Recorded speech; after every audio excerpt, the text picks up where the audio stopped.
Jack? I am so chill, but we're back for the finals.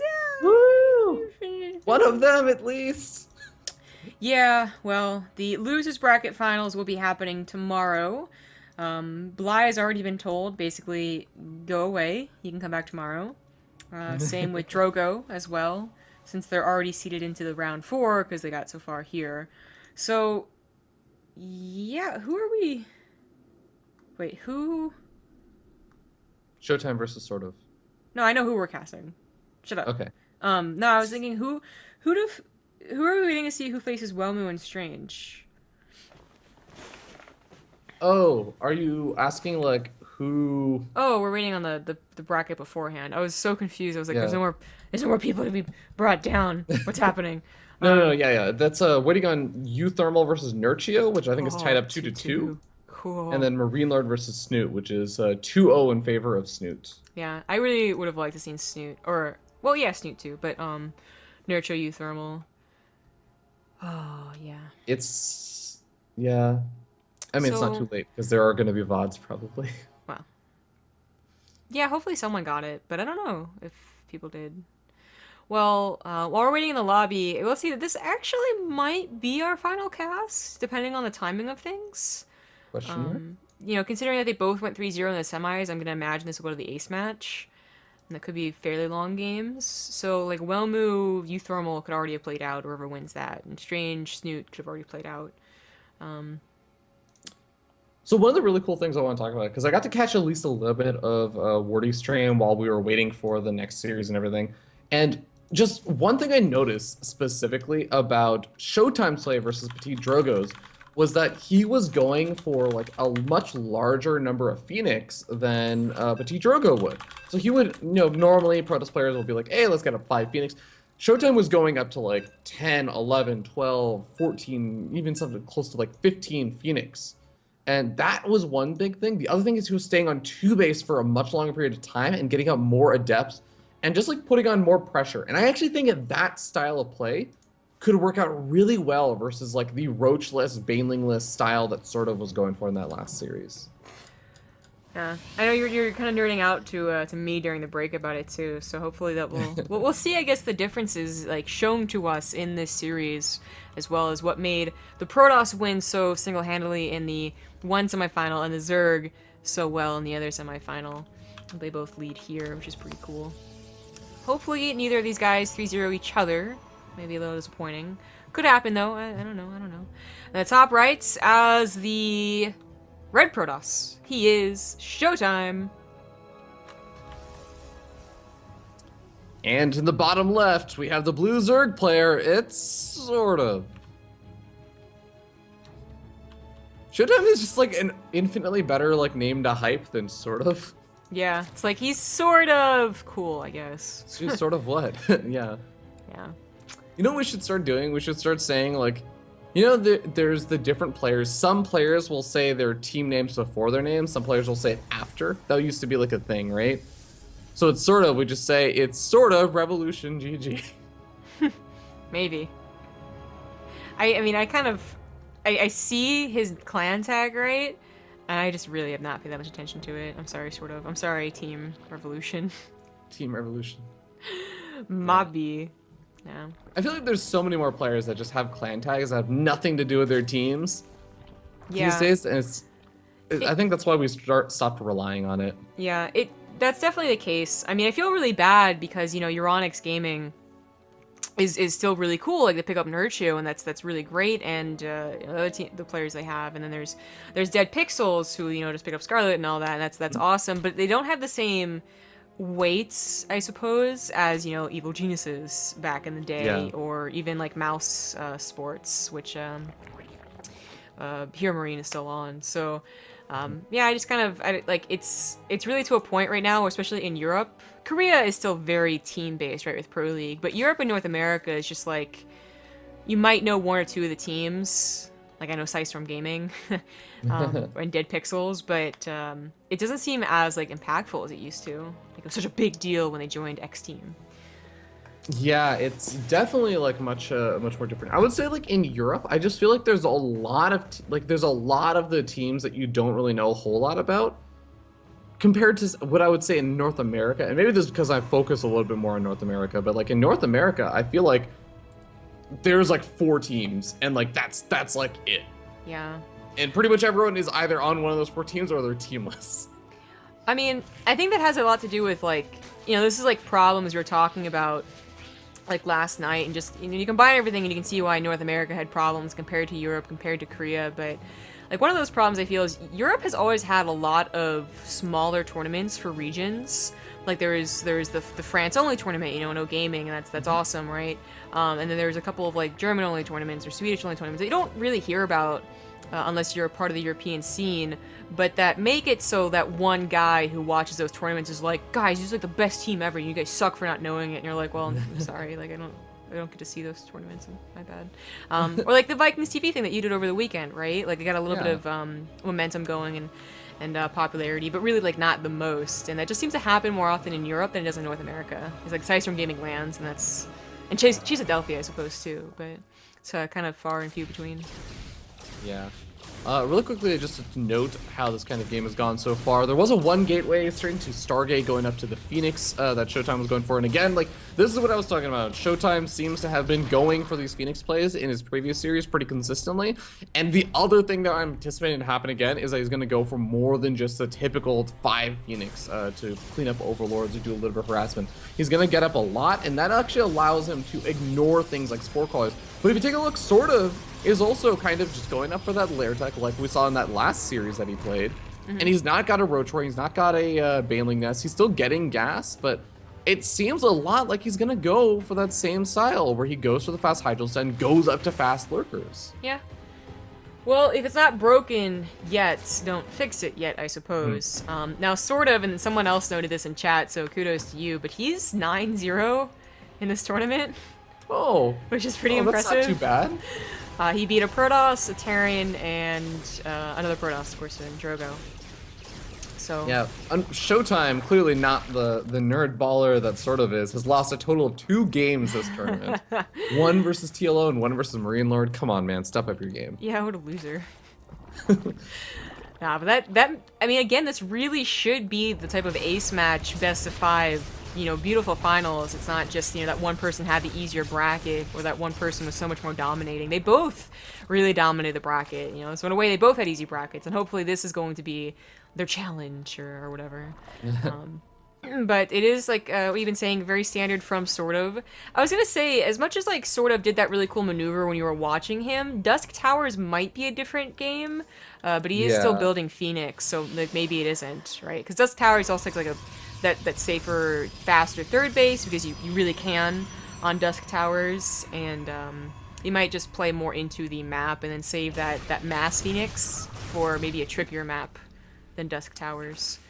Yeah, I also wonder if it was also partially a bit of like the opponent he was playing against, because I also want to note his opponent in that last series, Bly, was going for a lot of the Overlord drop. So getting up a large number of Phoenix versus a player that's doing that kind of just will end up making a little bit more sense versus what SortOf is doing, where he's just going to be getting out a lot of Hydralisks.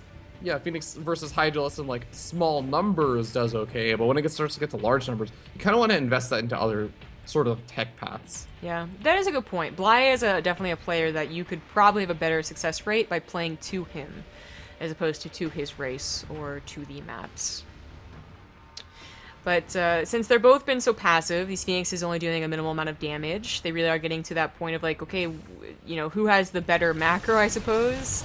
Who had the better read on the game? And I'm going to imagine both of them have very good reads on the game. Of course, SortOf sees Phoenix, knows he can drone pretty hard. ShoWTimE, with the amount of scouting Phoenix give him, knows that he can get to double robo, 3 bases, all of the tech here, and it really is just going to be that Immortal Charge Lots, one of the more standard compositions than the Blink Stalkers you saw from Drogo, versus SortOf's Hydra Lurker, which it's not that one is better than the other against SortOf's composition. I do think Drogo made a couple of mistakes with his composition, though, and his, like, play, basically. Like, I don't want to be like Drogo sucks and ShoWTimE's awesome, but he did make a couple mistakes, and it's going to be until we see the fight go down, we don't know how ShoWTimE is going to look in a battle. He might look just as, you know, overwhelmed as Drogo did, because Zerg, I don't know. But... Yeah, the one thing I will say, though, is that the Lurker Den starts up much, much later, as one of the Phoenixes does end up going down. But, like, well, the Lurker Den starts up much later than this game for SortOf, and you can see that the aggression that ShoWTimE is going for, it's not that kind of big pushing at the front with a lot of his adepts off of 3-4 gateways while the, you know, secures more tech behind it.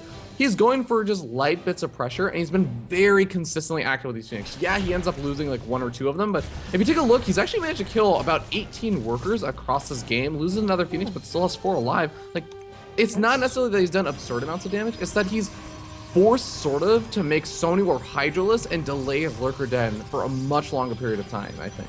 Yeah, that is a good point. I didn't realize how much the Phoenix harassment has been able to accrue. I think the Adept may get like 1 or 2 drones in there, but yeah, mostly on this Phoenix. You look at ShoWTimE's army, it looks very small. You know, you think about what Drogo's army looked like, and you had those big fat stalkers. You had quite a few of them too, because they're not quite as expensive as, you know, these immortals he's been getting for some time. But this army from ShoWTimE, with charge lots. Oh wow! The Warp Prism Natural. It's gonna focus right down the Lurker Den. Wow, that's a great pickoff, and he's pushing too. I mean, he did warp in quite a lot of zealots, so his warp-ins are on cooldown, and he doesn't have a warp prism with this push, so it's not a committed one. But he does clear up a good number of creep, and now ShoWTimE doesn't have to worry about lurkers for quite some time, or hydras, because that was also the Hydra's Den. Yeah, and luckily for him, like, he actually picked off the Lurker Den about a second before finish, so it wasn't even like there was an opportunity for SortOf to get out, like, you know, 6 lurkers or something, and now he's got to make do with just those 6. It's actually 0 lurkers that are going to be made, and with these storms and the Hydros off of creep, it's going to be so powerful. Yeah, oh my god, ShoWTimE's army, it's small, but it is powerful. He does need those charge lots, you know, tanking on the front, and they do exactly that, as well as just slice and dice. You know, they're actually getting on top of the Hydras, but the storms are really what made this army look just bad compared to ShoWTimE's. All the Immortals are still alive. The Phoenixes are being targeted down, but that's, again, just where the fodder of more Zealots comes in, and SortOf is in a lot of trouble. His Hydras then did finish, and we see, I guess, a misrallied Robo Immortal. That was a little awkward, but yeah, War Prism's still alive, could come and maybe allow ShoWTimE to push his advantage, but it looks like not so much. Despite those storms going down, SortOf still has a decent army supply, and is still advancing his tech to Hive and Spire. Re-advancing. Yeah, re-advancing, I guess. I mean, when the Hydras then went down, he didn't, like... Yeah, he very quickly remade it, but he also was like, okay, I guess I'll also go up to Hive. Like, fuck you. Yeah. People did station like really super quickly. At least I still have this, yeah. Well, he is going to be still facing off against another attack pushing on in, and guess what? The High Templars are here once again, but they do not have enough energy for Storm just quite yet. I think some of them are just barely starting to accumulate that, but there's going to be a pretty important engagement over here. If these Zealots are like able to be picked off very quickly, then maybe SortOf can make something happen here. Yeah. Oh, Hive's almost done. Hydra is almost done and out. Lurker Den almost done. So many almosts here. Upgrades perfectly even, although ShoWTimE is advancing a little bit quicker. Okay, SortOf does start his +1 Carapace, but that could be to his advantage. But he's looking to push in right now, and it's less about the upgrades, it's more about these storms that could be just absolutely beautiful. That one was not. That one's a little bit better. Definitely getting some better hits over here, but it is pure Hydralisks. The Archons are actually doing a lot of damage, not just tanking the damage. Immortals also being able to push a lot of those Hydralisks up on the natural expansion, but there's a massive concave going in favor of SortOf right now, and even though he's taking damage, with reinforcements, maybe he can actually clean up these Immortals. It's almost purely Immortals left. It is, but some of them still had their Hardened Shield, and there just wasn't enough reinforcements. So GG, ShoWTimE, looking quite confident. That wasn't like a you know, roll over sort of, but that was like slice and dice clean, you know, like got the Lurker Den, and then I defended, and then I pushed, and then I won. Yeah, and like and I think you mentioned this before, like we don't mean to try and make it sound like, oh man, Petite Drogo, like what are you doing? You're so bad. Like clearly he's not a very bad player. Like got up to the winners semifinals, beat some really good players and everything.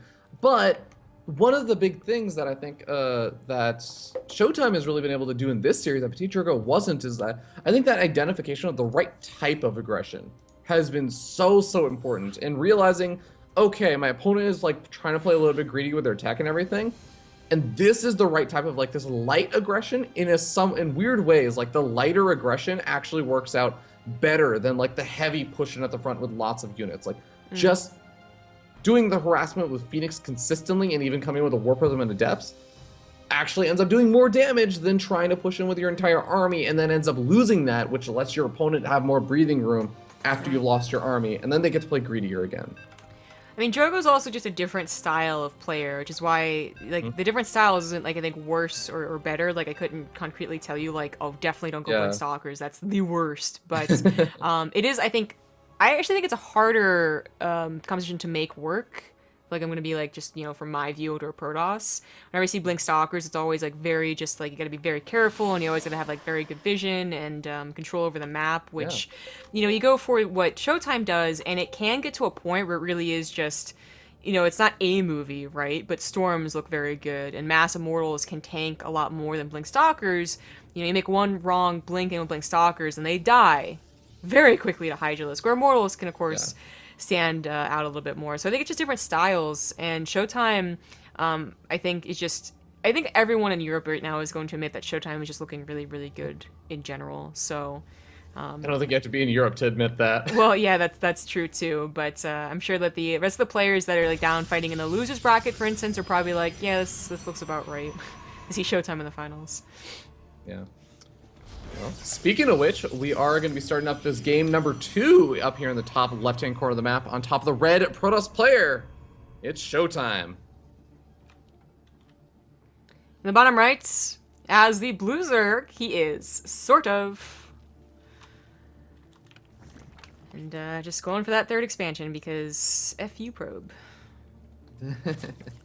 It's like the probe, and I always sort of wonder like how the Zerg mentality is on this, because it used to be like take the low ground third expansion because it also helped with the creep spread and everything. But I feel like whenever I think about that, I also just think like, well, I mean, creep spread's pretty fast these days anyways. They buff the rate of creep spread and also like creep recession. I don't actually know if it helps out that much in that regard anymore.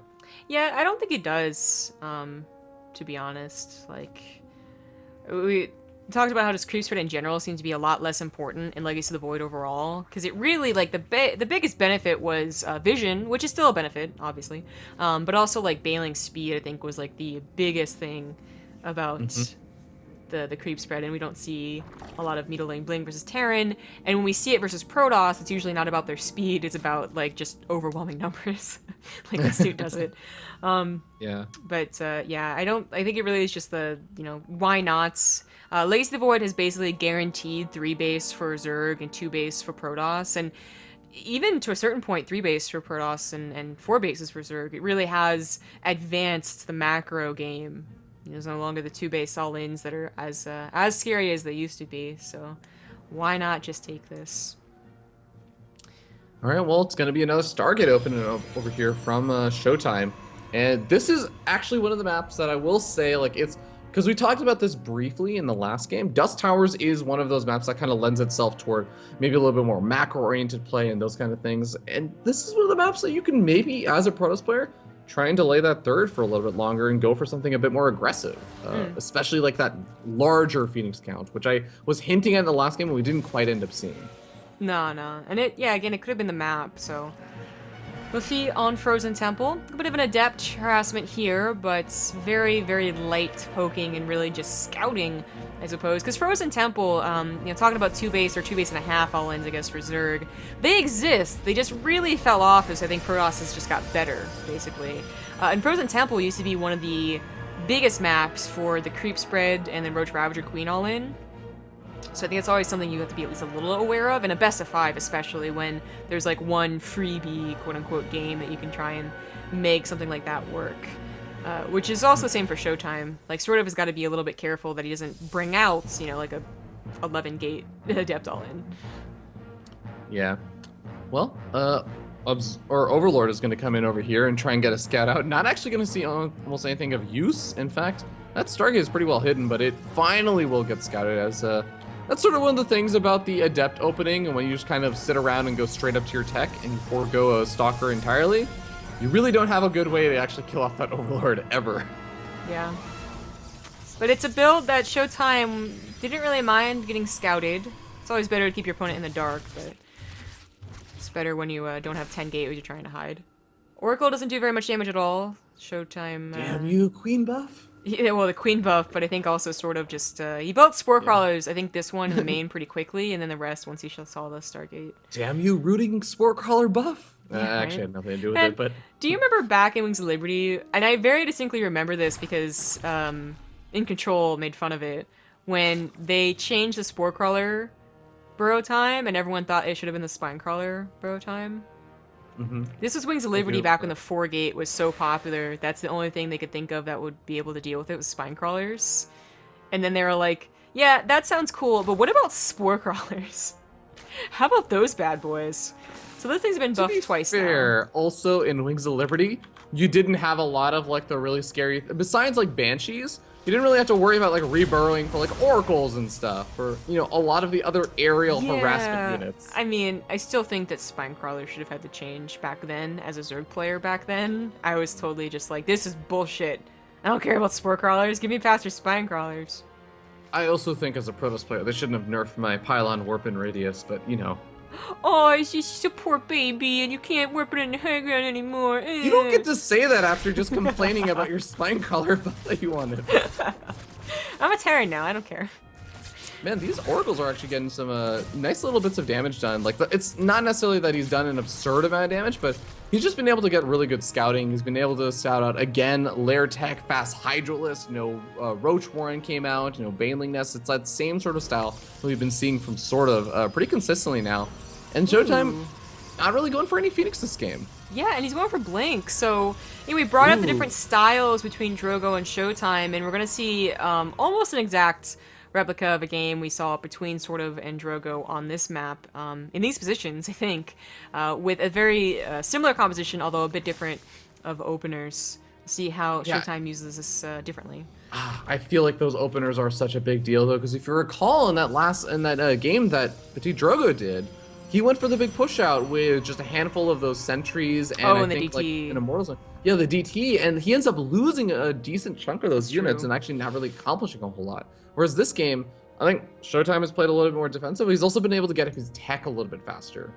That is a very good point. Yeah, if you guys recall, Adepts and DTs didn't do very much. So this looks like a very small push. Looks like a very weak push, but it is trying to hit before the army is big from SortOf.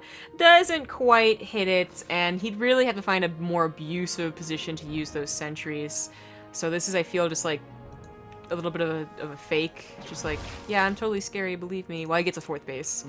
Behind this. Yeah, I will say one kind of nice thing though is that again, like he's putting this pressure on as exactly as you said, like almost a little bit of a fake, and maybe looking if he finds an opportunity for free units, yeah, sure he'll take it.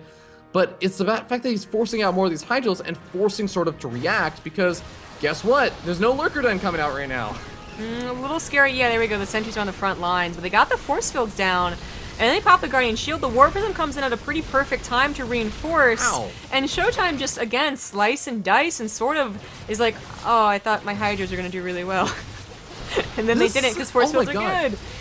Like, all jokes about beautiful force fields aside, like these are systematic force fields. If I was drawing out a grid, like this is exactly where these force fields would be drawn. These are really, really well done. He does end up eventually losing his sentries. I think that's kind of the one big unfortunate thing. A lot of the sentries are sitting on the front line, but the Blink Stalkers, they can do okay trades versus Hydralisk as long as the Blink is really good, but this is a lot of Blink Stalkers to blink back. Yeah, this is a little...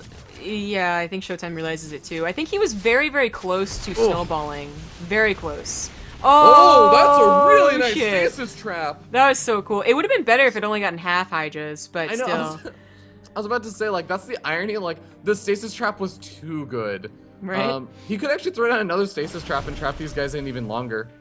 Yeah, but now he has reinforcements, so he's just going to kill them, which is just as good. Huh? Yeah. Oracle's even helping. Zerglings, you are completely ineffective over here, but I mean, still not the worst trades I would say for SortOf right now. He does manage to push this back and start up his Lurker Den. It was very, very close. I can definitely see why ShoWTimE committed to that, because his force fields were so good initially, but he was just like, you know, a 7 gateway warping away from snowballing, or a guardian shield away from snowballing, or something like that. So he is pushed back, and as you said, Lurker Den on the way. But ShoWTimE, he didn't just commit to like a 3-base push and was like, oh shit, now I need my 4th base. His 4th base has been up. He had the probes transfer over, and now he has SimCity. Unfortunately, with the Militia Corps over here, this is where SortOf's Ling run-bys that really screwed Drogo up with his disruptors are going to have a highlight reel once again.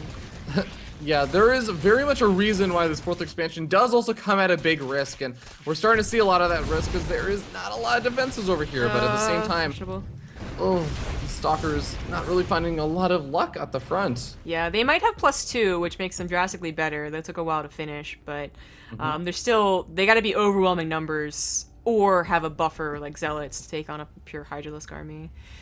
So the game continues, basically. I mean, no one's really truly in a lead. ShoWTimE did lose some momentum because of a little, that overextension, but he is trying to get his robo production back up, and he does need it for these Lurkers. Yeah, I don't know, like, I really do feel like the fact that the Lurkers are finishing up, and the fact that he has a big supply, or had a bit of a supply lead for a while, like, I think that as long as he can defend this kind of big attack, a lot of the power units are gone for ShoWTimE. He didn't really have that immortal production kicking in. He was really relying on, I guess, that early aggression to do a little bit more damage. And I do like SortOf's position just a bit better. I would agree, yeah. But ShoWTimE's shown some really good control and patience. And just, I mean, even this, right? I think any, like, Masters player would have been like, oh, fuck that, and, like, runs away from the Lurkers, right? But he's actually staying and making sure that the Lurkers don't catch him in his base. Because once they do that, then the Nexus probably goes down. Zerg counterattack finds another Immortal, going to be able to kill off a pylon and force a warp-in back at home, which is also probably a really, really big deal, considering, as you were saying, like, these armies are pretty close in potential. There's no Observer. First one pops out now. There was a problem. There was an Oracle, at least.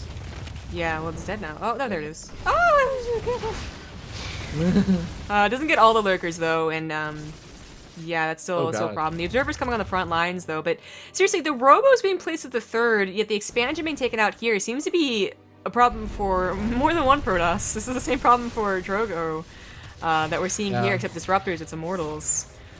I really do just feel like it's sort of kind of, not necessarily like a really poor play from like a Protoss player, but sort of just doing a great job of abusing Protoss players who are trying to go for this more aggressive 4th. I don't know if this is really great by ShoWTimE or not. Well, he does end up getting the concave. I thought his armor was just going to be cut in half, and this looks great. The Lurkers are undefended at this point. Oh my god, the Immortals are running out of their Hardened Shield, though, and the Stalkers on the north side just got obliterated. So it was like, oh, this isn't so bad. Oh, never mind. Like, I love that's what happens, though. With, like, Hardened Shields, Immortals look like they're gonna chew through Lurkers. Without them, they die just as quick. But I mean, Zombie Grub, let me also put this into context. Imagine if there were 3 more Immortals that didn't get sniped off by Zerg and counterattacks over there. Yeah, I think that he actually ends up doing a lot more damage. He pushes through with the damage, and probably actually ends up taking a decent engagement there. But no, the counterattacks, I really do feel like, win sort of that game. Yeah. That is gonna be, like, the most annoying thing about that map for Protoss is, kudos to SortOf to recognize that as a problem, too.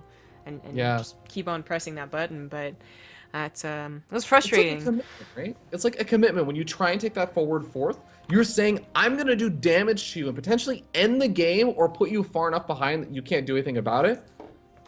And otherwise, like, it's still very possible for Protoss players to just take the further back 4th expansion. It just means that you're going to be less aggressive. But once the Lurkers come out, you are, like, in a totally different world of trouble. Because you have to make sure that your opponent never gets situated by your 4th. Because as soon as they do, regardless of whether or not you have, like, Blink Stalkers or anything else, like, or a lot of Immortals, if your opponent gets situated there, it's still a difficult position to break. Yeah. Well, we're going to try and do a very short break in between. So, see you guys in a minute. Welcome back. Thanks for watching those ads. We are just about ready to go. Getting all the casters in because everyone is piling in on this. I think Pewee and Wardy are still in the losers bracket, actually, so not quite everyone, but close to it. Yeah. Wardy is, I think, doing Snoot versus Strange. Not sure what exactly Pewee's doing. I can go check that out. But, of course, Wardy is also casting a PVZ, so... And that was also on the map Frozen Temple, so literally just like wherever you go, you're basically watching the same thing. It seems like. Feels bad, man. All the Terran are gone. It's not even just that. It's like we don't even get the mirror matchups it seems like. And on top of that, we just keep getting the same freaking maps over and over again. Yeah, that's unfortunate. I think we've seen one arena game. No, not even? Well, Huh. this is a nice mix-up, though. It's finally not a map that's like set in the tundra of the winter wasteland in Australia right now. The what? In Because Australia? it's summer right now. Yeah. So Australia has inverted weather. So right Right. now, summer is winter for Australia. So it's cold. Well, that's true, but is it still cold? I figured they just have hot all year round. I don't know. I'm not a kangaroo. Don't look at me. If you were a kangaroo, like, I would be looking at you, that's for sure. Before we get to these intros, I know I was missing some resubs, so let's quickly go through them. Let's see.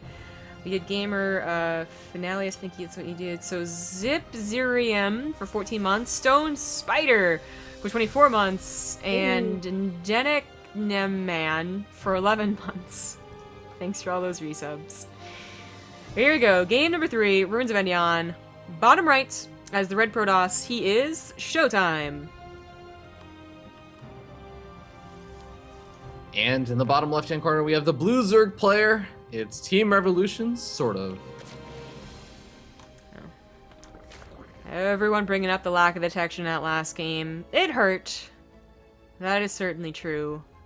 And then people, of course, balance whining, and that's a whole other can of worms there. But you gotta admit that ShoWTimE really looked like he wanted to end that game with those Blade Stalkers, and the fact that he was unable to do that, I think, did mess up his macro game in general, despite how well he tried to recover from that. Yeah. I'm actually getting confused because you're talking about lack of detection in that last game, and I still have Wardy's stream pulled up, and we have in that game like Strange going for like DTs and stuff, and I'm like, yeah, but I thought the lack of detection was on the Protoss side, not on the Zerg side. Stop watching other streams. Like, at least I'm when sorry, I am off topic and not paying attention, I don't know, bring it right? up. I know, but okay, this is like the thing is that I actually just like I'm really, really enjoying the Challenger stuff. Like I think this is still, despite whatever complaints people have about the current WCS system and everything, like I think that the Challenger stuff is probably one of the most fun times for me. I feel like there's so many games that I want to watch that like I want to have multiple streams pulled up. Like it almost brings me back to like those kind of MLG days where, you know, you'd have like red stream, blue stream, green stream, yellow stream, and magenta stream, like all going on at the same time. You just have each one on like a different monitor or something. I want to be magenta. I want to be in the magenta stream. Yeah. A little bit of harassment here once again, but this is something that ShoWTimE has done. Stargate, very common opener on Ruins of Endion, which is a common opener for ShoWTimE in general in this best of 5. I was gonna say something, but I forget.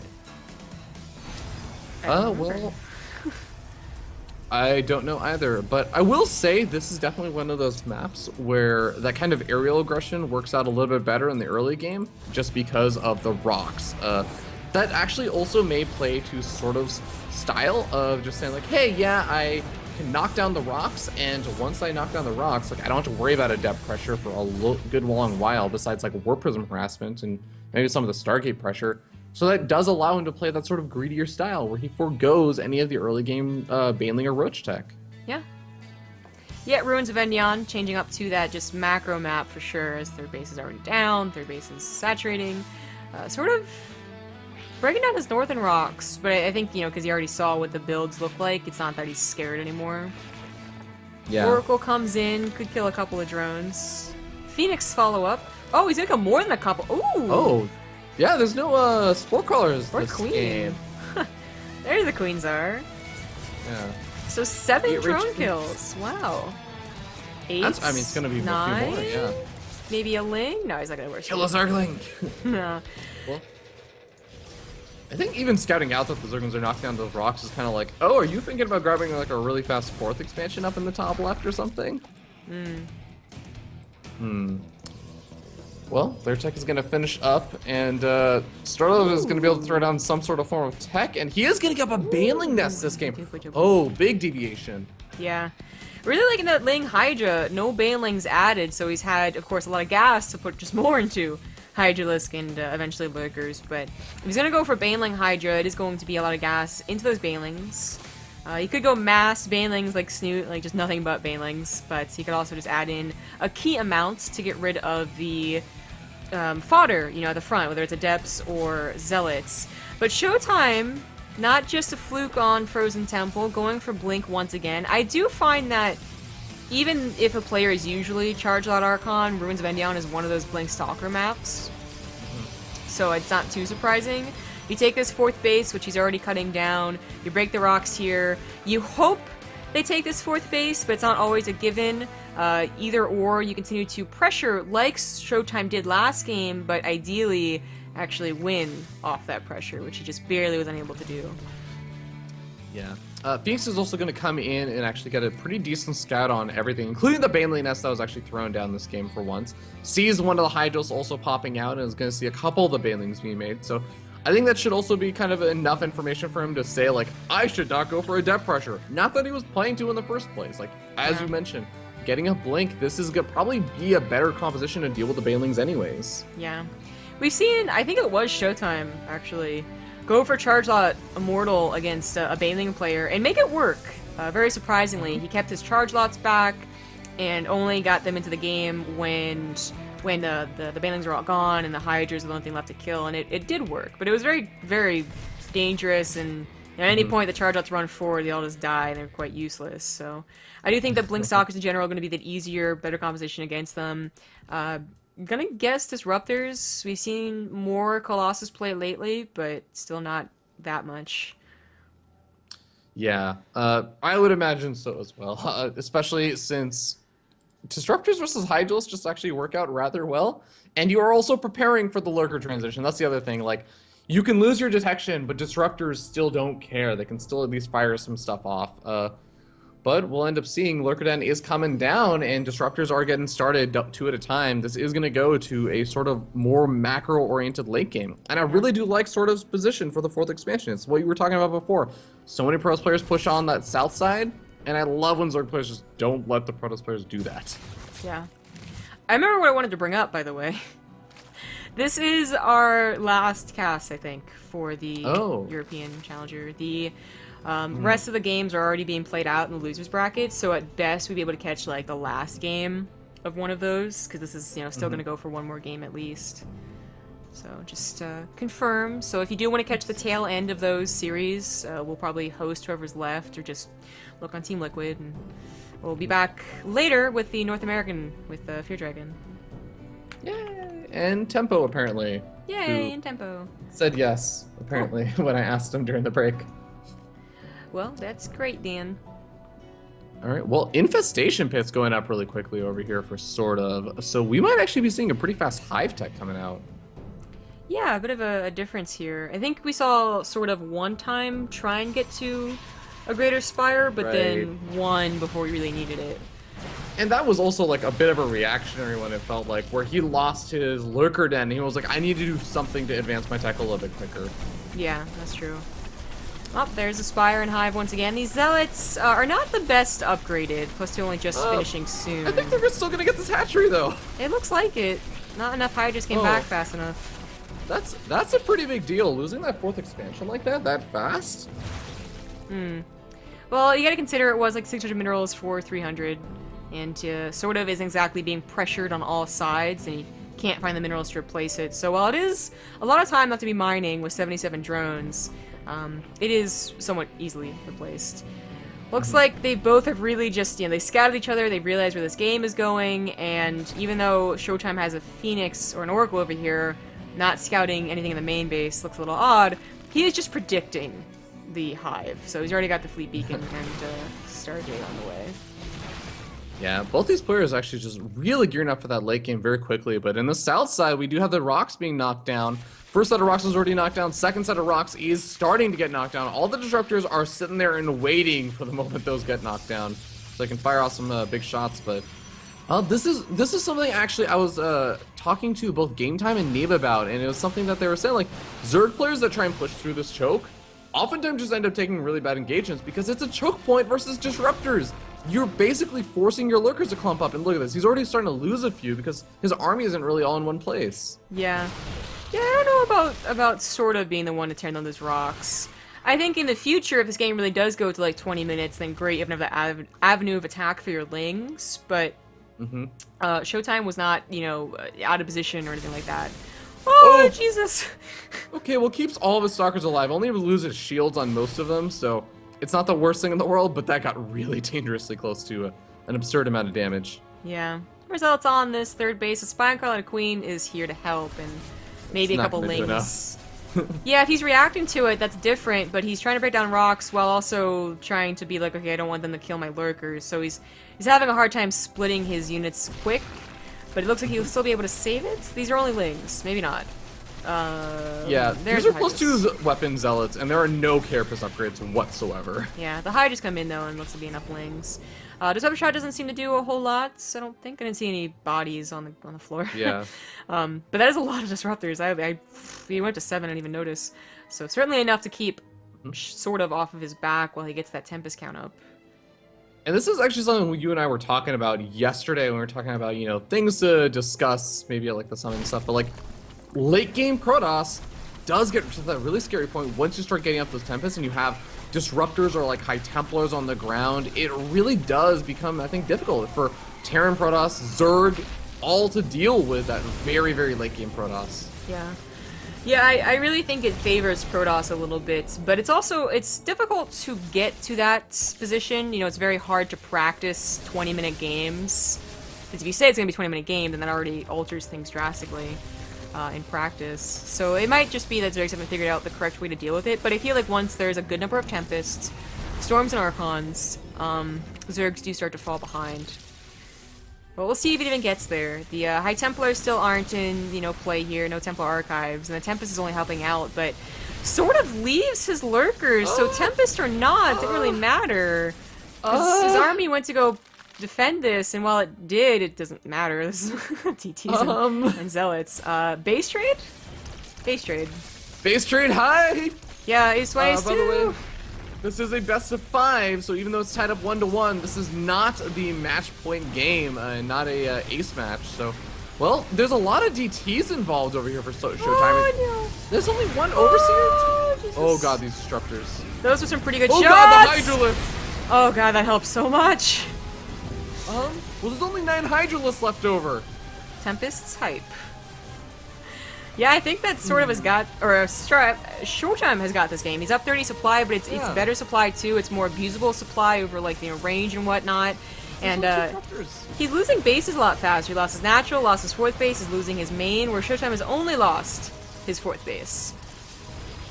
Alright, well, one of the times is going to end up falling back over at home as he loses some more of his bases. And yeah, I really do feel like I agree. This is hugely favoring ShoWTimE because he actually still has a couple of these Tempests. He has this kind of aerial force, and there's exactly 4 Hydrals and 2 Corruptors, and I guess 2 Vipers for Parasitic Bombs as like anti-air. That is the total sum of anti-air, and guess what? I don't think there's going to be anything else coming out anytime soon because pretty much every single hatchery and every form of tech has been sniped off. Yeah. In fact, there's only 1 hatchery left. I think that might be the last building. It's is close to it. GG. Yeah. Well, ShoWTimE takes a really good engagement and just spirals the game out of control from there. Yeah, yeah. It was already feeling like sort of didn't get that game that he wanted. He went for Banelings, never really got to use them. His Lurker aggression never really was aggressive. And while he did plan for the Broodlords, it was like he probably, hindsight 2020, probably could have gone for those almost immediately. We've seen crazy fast Spire Hive on Ruins Vendion before when you realize it's going to be a complete macro game. And his was comparatively slow. Yeah, I'm almost actually kind of wondering, like, the Broodlords, they can be sort of effective.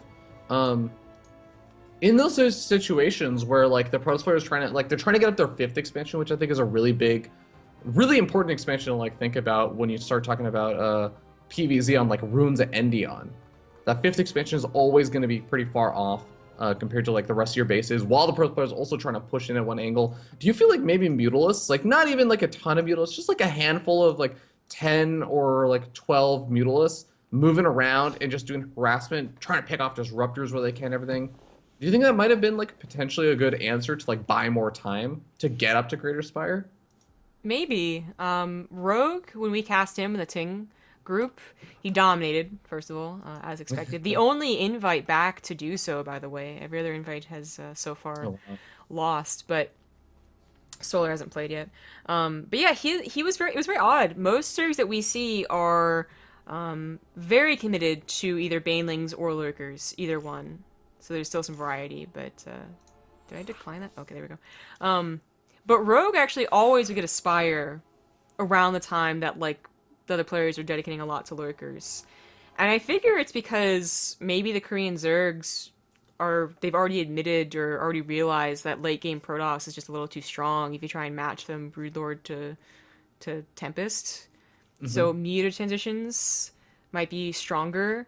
They're more surprising. Yeah. They don't have to be a complete transition, but they can force base trades, and they can pick off key units like you said. So maybe that's one of those things where Foreigner's gonna catch up. Whoop, wrong button. Foreigner's gonna catch up, or maybe it is just a rogue thing. I'm not sure.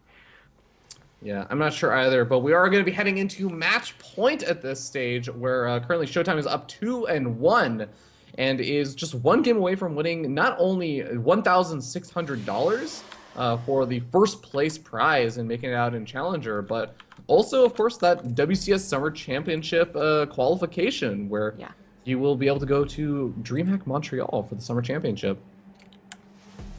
Yep. And that is Montreal, which, I don't know about you guys, but even as casters, I'm always confused. Everything is WCS now, so... Just Valencia or whatever, but it is for Montreal. So if you're going to Montreal, then you should be cheering for the players you want to see the most there, you want to get autographs for. So I know I'm keeping that in mind, especially for the North American bracket later tonight. I gotta finish this one first. In the bottom right, as the red Protoss, he is ShoWTimE. And in the top left, we have the blue Zerg player. Currently sitting down 1 and 2. It's SortOf. Team Revolution. King Sejong Station. I'm always like really torn about this map because I always think this is the map, and like pretty much every matchup I think this, like the third expansions feel really far away. It feels so easy with like how big that ramp is between your natural and the third, and like these weird kind of choke points with that giant like pit in the center. It's like, oh man, it's gonna be so hard to get over to that third expansion and defend. And then every single time, without fail, like I feel like I see every single player in whatever matchup go for really fast thirds, and like it doesn't end up getting pressured. And I'm like, is there something I'm missing about this? Yeah. I agree. You know, especially back in Out of the Swarm, when the third base was usually the pivotal moment of Protoss's matchups, you know, do or die based on whether they could get them. Legacy of the Void, I guess, just has faster thirds in general. The easier thirds too, because everyone's kind of going to that macro stage, 3 base versus 4 and what have you. But also, it is the kind of that argument about, like, if you got it up fast enough, they would have a nexus for overcharge, or in this case, pylons for overcharge, and you would have the SimCity already set up with cannons, or in this case, adepts. The security of your third base has really changed from both expansions, but anyway, yeah, getting it up fast enough sometimes is the better way to do things than getting it up super late. That was actually a really hard concept for me to grasp when I started playing StarCraft, where it was like the idea. I remember it used to be a really big thing in Protoss versus Zerg, like back in Wings of Liberty, where it was like, if you try and grab your third before if you try and grab it after the 10-minute mark, it's harder to take rather than easier, which always was like really, really hard for me to grasp. But it was like, no, actually, after the 10-minute mark, if you haven't gotten your third, you don't have like a nice situational like presence there. You don't have like the pylons to warp in from. You don't have a good position with like your units to actually defend it and also defend your natural. I always thought that was like a really cool and like subtle aspect of StarCraft that was kind of hard to understand at first. Yeah, I definitely agree. It's like, it's one of those, I guess, advanced... unintuitive things. Yeah, it's definitely unintuitive. Well, I liked the Adept usage, so it's not done anything yet, but I think it's just really cool. This is something that Terrans are getting caught off guard by for sure, but he used the Shades to advance his position, but then he used the actual Adepts to check to see if there was Lings over here, which was very subtle, but, you know, sometimes 6 Lings are there to snipe, specifically this probe.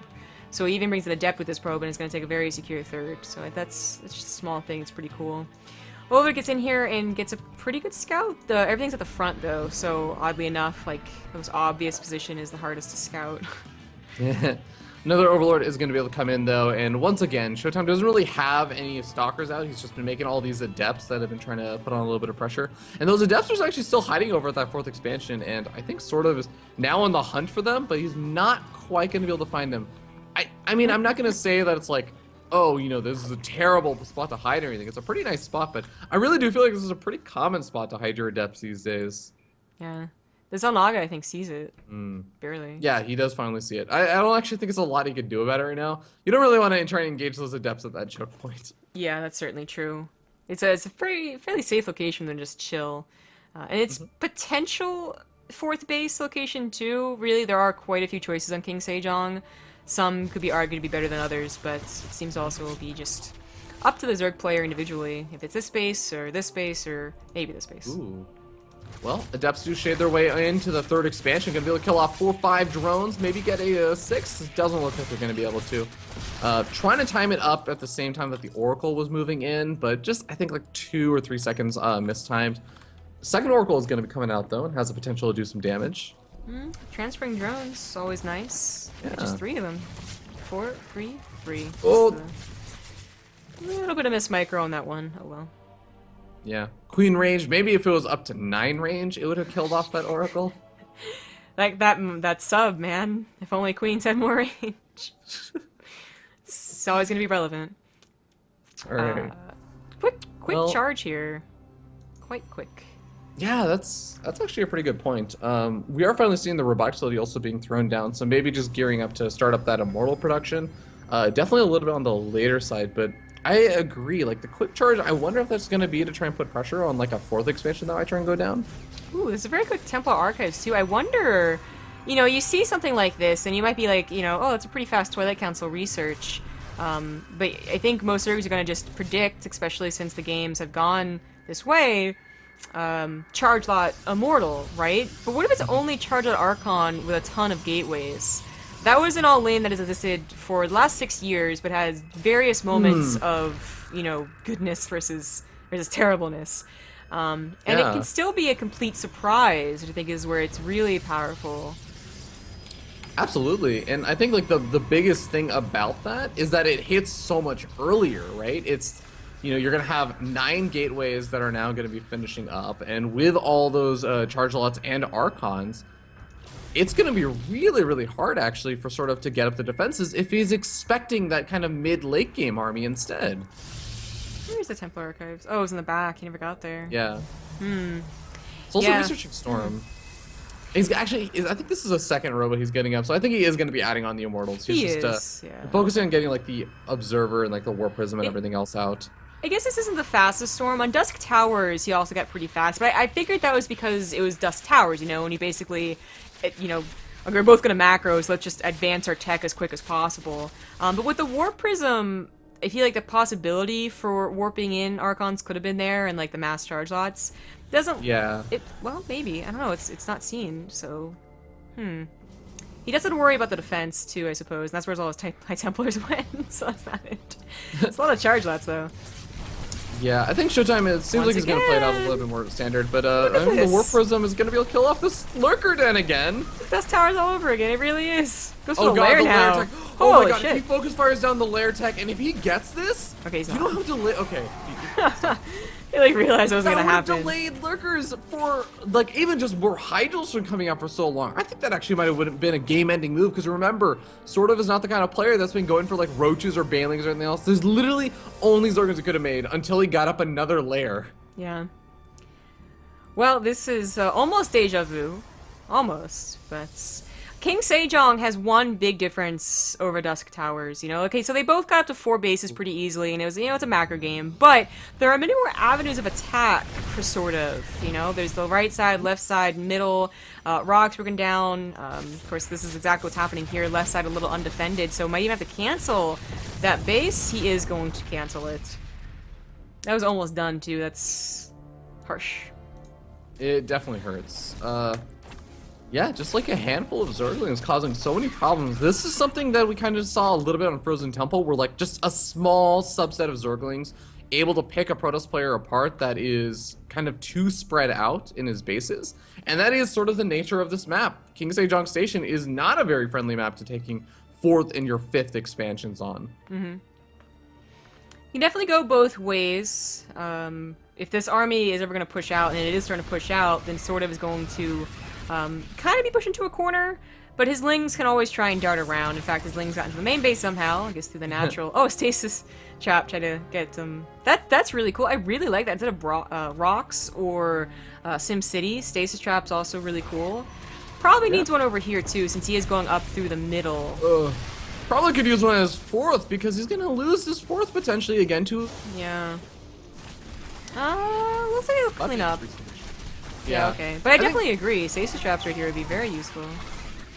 With how many Zerglings we end up seeing SortOf making, I'm actually really surprised he's not getting the... Okay, he is actually finishing up Carapace. It's going to be finishing up in about 10 seconds, and that will actually make a world of difference for those Zerglings. For the whole 10 seconds, he's going to be one or on even upgrades. Yeah, there's another Immortal over there. This is very awkward. Yeah, he doesn't want to be back attacked because he doesn't want his like Templars to die, but he's looking for those really good storms that are almost tempting. Not the best storms, and of course half of the Hydra army's over here. Oh god, the Hydra's gonna potentially be able to catch the High Templar from the backside. It's Looks so like the close. are rearranging. This is really scary though. There's not a lot of charge left. Well, there's no charge left in here. Just Immortals that have all had their Hardened Shield popped, so SortOf collapsing in on him would have been very, very scary. But he pulls back in favor of making Lurkers. I just want to say, like, that last little set of engagements, and like all these like small little engagements here, okay, this is like me just suddenly like passioning out for StarCraft, but that was really cool. Like, so many subtle little repositional things are going on and over here, but we are finally going to be seeing the big engagement. The big storm's going down on top of the Lurkers, and SortOf has to do an all-out retreat. This army finally all joins up for ShoWTimE, and it is a scary looking army once it's all joined together. Oh, the Revelation hit like all the Lurkers. Oh yeah, that's good. That's a... Well, there's one Lurker that is not revelated. I said almost He can save this army. There's still an Observer.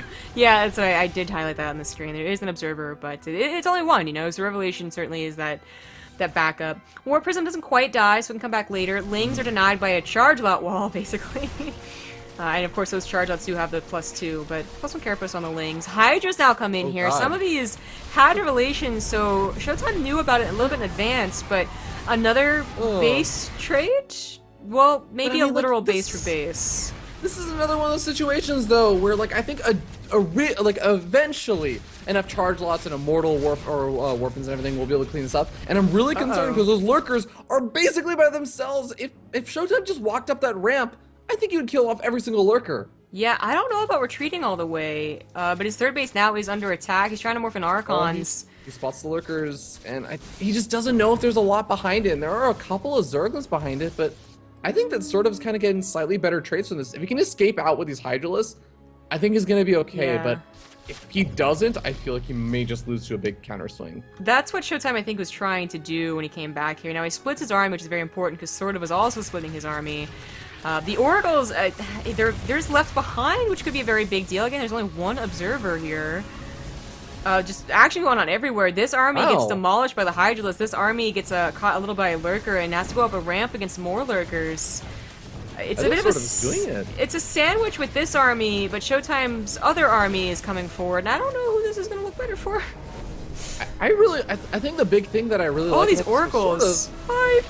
Ooh, yeah. Oracle's gonna be able to kill off all these Lurkers in the main base. That's actually a really, really big deal. But, I mean, at the same time, even though, yes, SortOf loses a big chunk of his army, he's kind of traded out versus other army. And he's been mining behind this. Whereas you take a look, 4th expansion for ShoWTimE has been canceled so many times, and his 5th or 4th expansion is trying to be reestablished in the center of the map. As long as SortOf is able to defend here, I think that he's got this. Well, he is waiting on those Lurkers, and they just finished up, so that timing could not have been any better. The Oracles, they used all their energy on the defense. I'm glad they did. I mean, those Lurkers in the main base could have been trouble without them, but now they don't have Revelation. There's only one Observer that could be sniped.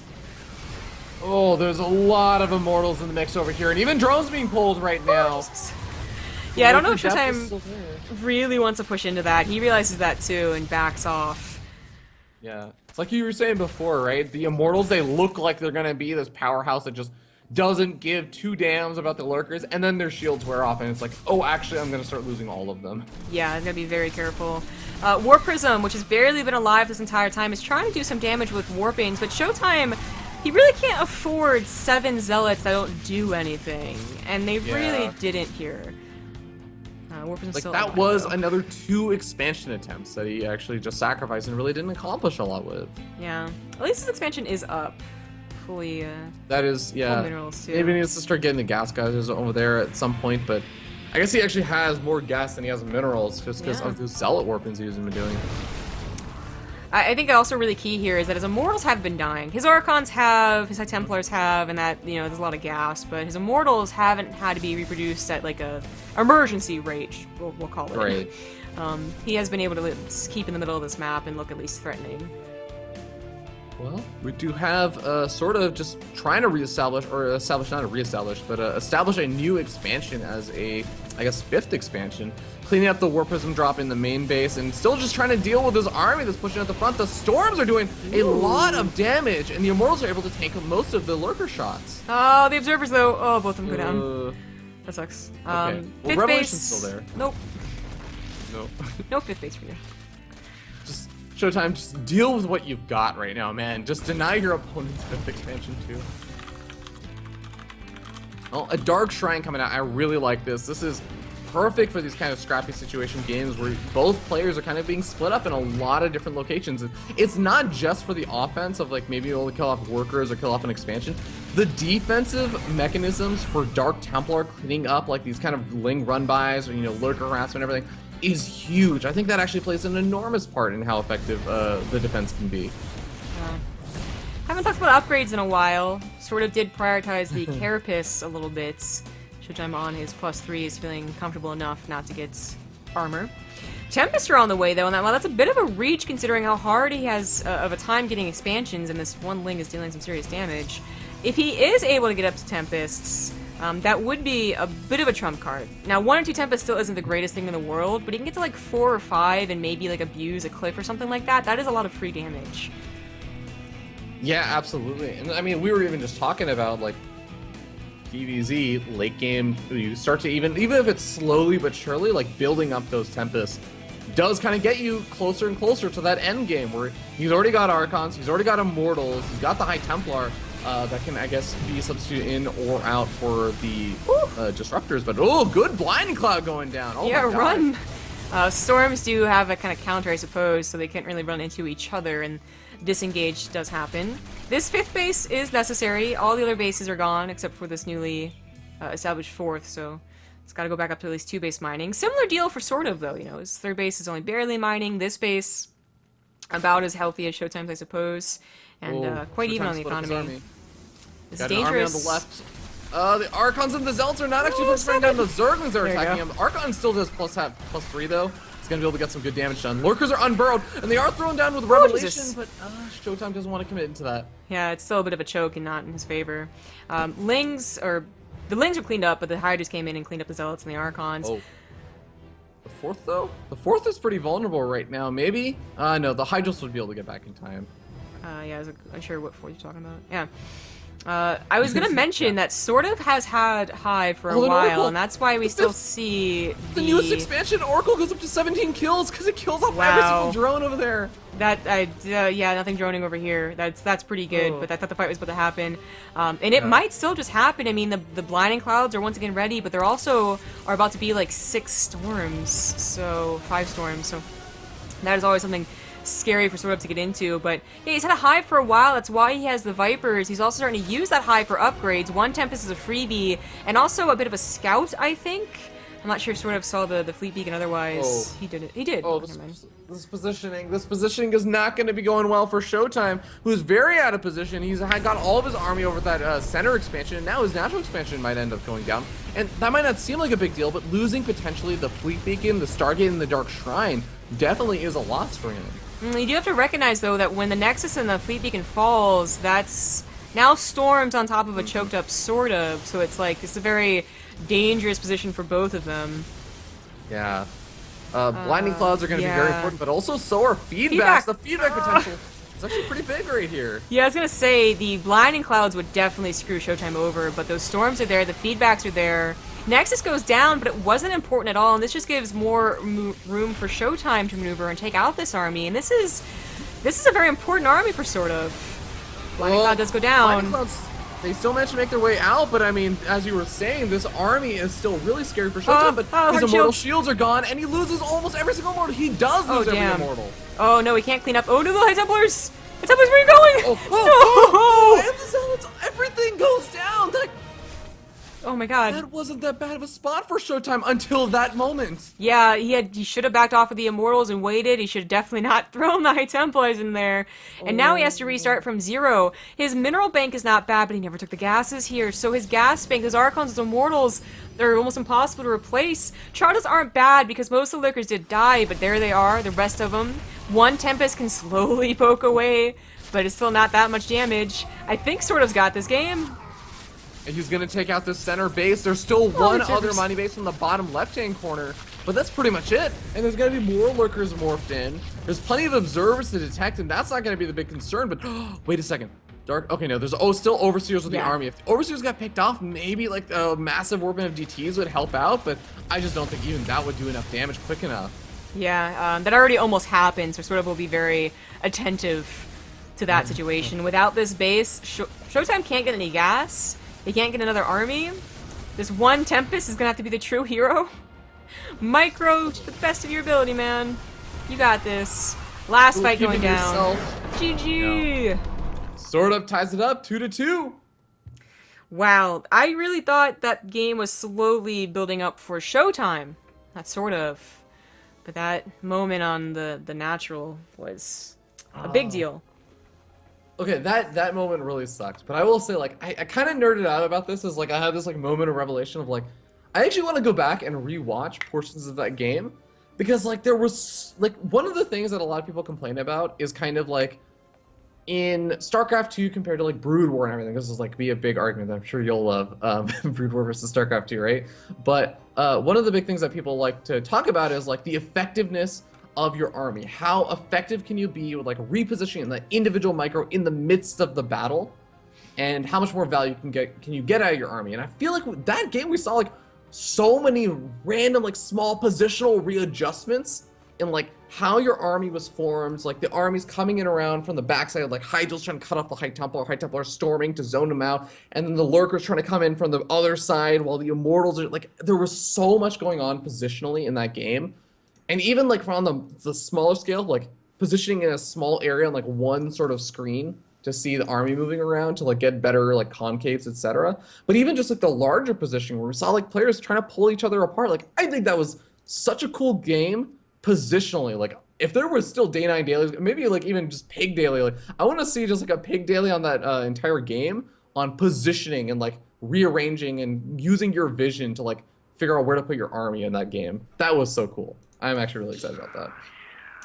Well, you know, I love when you geek out about stuff, but we will try and fit in a small break because the last game is coming up, so see you probably in a minute here. Welcome everyone to the last game of the cast, of the series, of the winners brackets, Lasts of Lasts. And for the last time, in the bottom left, as the red Protoss, he is ShoWTimE. And over in the bottom right-hand corner of the map, we do have the blue Zerg player from Team Revolution. It's SortOf. Also, I may need to be right back really quickly for a phone call. No problem. So if you guys saw lag during the ad break, I mean, first of all, what does it really matter? But second of all, I'm just confused with why it's happening. I don't think it's been happening during the game. It's like I'm alt-tabbing anymore or watching a bunch of streams when it's on break, so I don't know, but hopefully it wasn't too obvious, and hopefully it doesn't affect this last game, as it is the last game of the night. For me, of course, Fear Dragon will be coming back in a few hours to cast NA with Tempo. That looks to be a pretty good cast as well. You got a lot of big names, of course. You know, all the names you would expect, I suppose. Scarlet, Neeb, No Regret, I believe. EJK, poor EJK up against Neeb. Rip. and what else? Like Masa, like a ton of really cool names. I'm gonna be honest, I was a little more excited for NA than I was for EU, but EU has showcased a lot of good games. There were some upsets for sure, and while all the Terran eventually did get knocked out, they had heart. You know, they tried. At least they tried. Yeah, exactly. They did their best. Anywho, yeah, Frost being the last map and horizontal spawn sort of has not been a very hyper-aggressive all-in player, so I won't even really mention the possibility for Roach Ravager all-in. ShoWTimE, though, I don't think is afraid to go for an all-in. I don't think either one of them is afraid to. But to do it in the ace match after 4 games of not so much would be very surprising, but it looks kind of like both of them are thinking the same thing. Sorry, carrying it up, man. Twilight Council really early, or is it Bailing that's really early?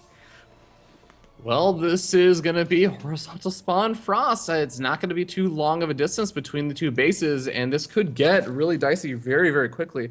This is sort of the thing that I always think about whenever I see like Resonating Glaive, like 2 base all-ins versus like a big Bailing defense.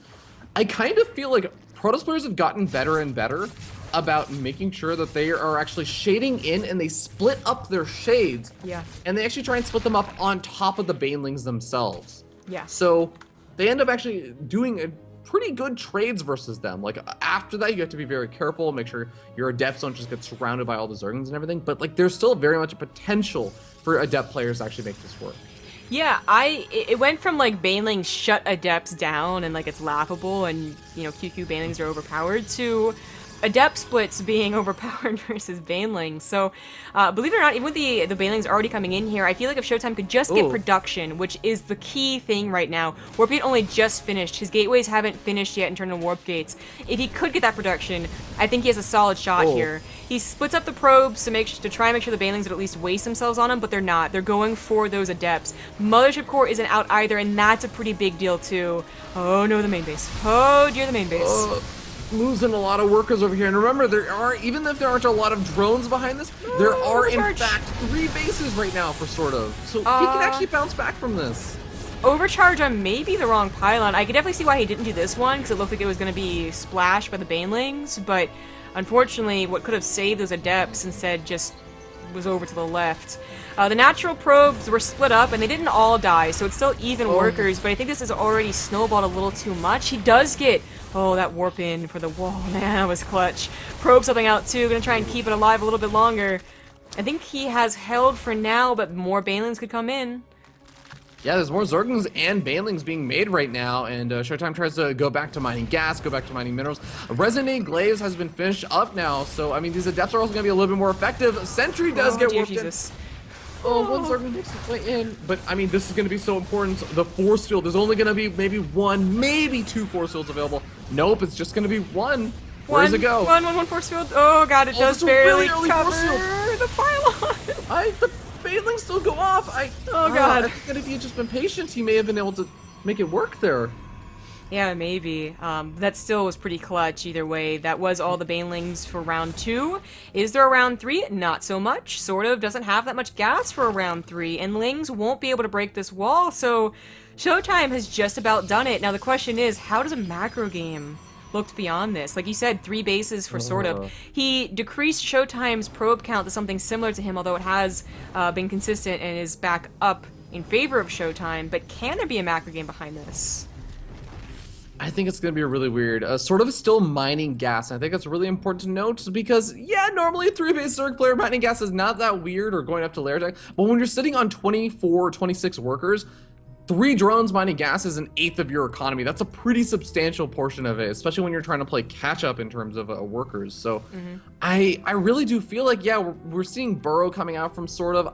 I think that he may just be setting up for, like, I guess, the next steps of aggression / like defending against an attack instead of like trying to play this out super economic focus and try and play greedy behind everything. This is the first time we've seen SortOf try and implement Burrow into his play. The one other game, though, we never really got to talk about it because so many other things were happening. It was never the, you know, defining moments. It wasn't like burrowed Hydras and surprise attacks, and there's never really been roaches at all for SortOf in any of his games, so it's not like they had tunnelling claws. So this has got to be just for making sure the adepts don't get their counterattack. I mean, imagine the adepts are only just splitting up here, and that's where the banelings are. That's a really good trade. But I think if ShoWTimE were to attack with his adepts, like he suddenly feels confident again, which I think it's gonna be a while before you feel confident in this scenario. I think you just pre-split them, and I'm really not sure how much baneling bombs would do. The burrowed banelings could actually still be pretty effective, though. Just because you really won't expect it. This is a cool place for it. Yeah, I'm just like, it really is hard to find that one position, right? Because whereas a Terran push with tanks would definitely go around this bend, and they definitely would go through this choke, I feel like adepts, because they can shade, can be a little more complicated. That's a good point. Yeah, that's a really good point. You know what? Actually, you know where I would put them?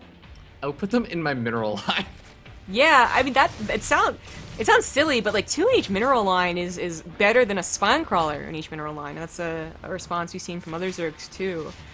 But if they do just run and don't shade on here, then that is going to be a beautiful trade. Fantastic. Yeah. Well, there's a lot of sentries out as well for ShoWTimE. He's getting up Blink, he's getting up a Warp Prism. I think the Warp Prism may be kind of the signal for aggression, not because he's looking to like necessarily all in right here, but because he's got... Oh no! Oh, the Observer's here. Oh, this is a huge deal. Oh, he tries to trap him. It gets one baneling, doesn't really get a whole lot more. Oh, well now that's actually a really interesting interaction. Apparently when banelings are on the unburrow animation, they don't get like moved by the force field. That's a really close game. Unfortunately, now that the jig is up on the baneling bombs, probably be very aware of that. Lair is done, so I guess you could try and snipe observers, but only with queens, which would be quite difficult. Yeah, especially with no creep spread going after that opening. There's no way he's gonna have creep spread. But ShoWTimE is definitely being very cautious about how he proceeds over here. This is the thing, like ShoWTimE was also looking to force out units, I think, more so than anything else. He wasn't really looking to like try and end the game unless he just saw an opportunity to do so, like keep his opponent on. So he was getting up his third expansion behind this. He's getting up the army he needs to defend his third expansion, especially with so many sentries. It's going to be so hard for these banelings to actually move in and get some damage done, even with Overlord drops coming out. Yeah. The ShoWTimE has certainly responded very well to the mid-game competition here. Oh, but the Overlord drop in the main base, forget the banelings. He's actually just dropping straight up Zerglings in the main base. At the same time, the engagement happens. Whoa! The donut is real! Oh, it's so cool! Oh my god, that was beautiful. Interesting to watch. And the Mothership Core responded very quickly to the Lings because of the pylons around on his own base, and that's... I mean, more banelings are on the way. He still has more force fields, though, so I think his momentum might just ride him out here, and ShoWTimE might just win the ace match. He is kind of stuck in a corner, though. Please, the force field. Oh, force fields are good, and he still has 2 sentries that have a lot of energy left over, and just in case he warps in a couple more, he can easily take out this third, and he can just recall if he wants to. Well, I mean, his Mothership Core, where is it? Oh, right, sorry, that's a warp prism. Yeah, I was like, wait a minute, he could. But he doesn't have to. He still has those force fields you're talking about. A Ling counterattack is his best bet, and he might get to third. Maybe. Oh my god! Oh my god, the banelings make it in on top of the entire army, and suddenly ShoWTimE would look like such a scary looking army. I mean, it's still there. There's still only just Zergling reinforcements coming out, but with the third also going down for ShoWTimE, was that actually enough? Oh, but it didn't. The probes went down, but the Nexus didn't. Oh my god. Wait, the Zerglings get cleaned up? And the sentries, for the most part, lived. It was actually the Stalkers that died to the banelings. Oh my god. But a new third expansion was established, but now the Adepts are killing off the drones over there. ShoWTimE, he's losing a lot. He's not force fielding anymore. He's gonna actually lose this army, I think. But look at the supply! There's nothing left over for SortOf. Oh my god. GG. Holy crap. That game, though. That was one way to finish things up, and finally, ShoWTimE walks away with the 3-2 very close ace match victory in the winners finals for the qualifiers, the WCS EU Challenger qualifiers, and does make his spot into DreamHack Montreal, which is going to be the Summer Championship finals. Yep, happening like August 14th or something like that, so pretty cool. The rest of the losers brackets, as we didn't play out entirely today, will be happening tomorrow, same time, 12 p.m. EST, or EDT, or whatever it is. Will only be a couple of matches, only like 3 or 4. So not the longest cast ever, but we will be finishing that out. Later today, though, in about 3 hours, Fear Dragon will come back with Tempo and cast the NA qualifiers, which are pretty exciting stuff. Before, I guess we'll end the stream with the ad break. So quick shout-outs to the channel sponsors, BaseTradeTV, Yord. I think that's actually old. You don't get $20 off anymore. It's back to, I think, 3 or 5%, so that's my bad. Chairs for Gaming, of course, code BaseTradeTV, $20 off. Free shipping and free cushions. G2A, 3% off using code BASE can help us out. If you scroll down below, you can go to the links for Corsair, which you also check out, and we always highly recommend all of their peripherals, including definitely the headset. And then if you scroll down all the way, you can see the Amazon referral links. So if you ever are just shopping around on Amazon, there's a bunch of different countries there, so choose your country, and it doesn't cost you anything extra. It just gives a portion of the sale to me, specifically, which will be very helpful. And yeah, I think that's it. Tomorrow, though, I forgot, though. So NAcast tonight. Tomorrow, bright and early for us, is going to be a show match between Stefano and Euthermal, leading into the WCS, rest of the WCS EU. Cast for us, and then once again to Fear Dragon for his NA cast. That's the plan, and round things off, follow me on Twitter at TG Gaming, follow the channel, Fear Dragon. Follow me at FearDragon64 on Twitter, Twitch, YouTube, etc. Yeah. And that's about it. We'll see you guys, or BaseTradeTV will see you guys in a couple of hours. Bye. Bye.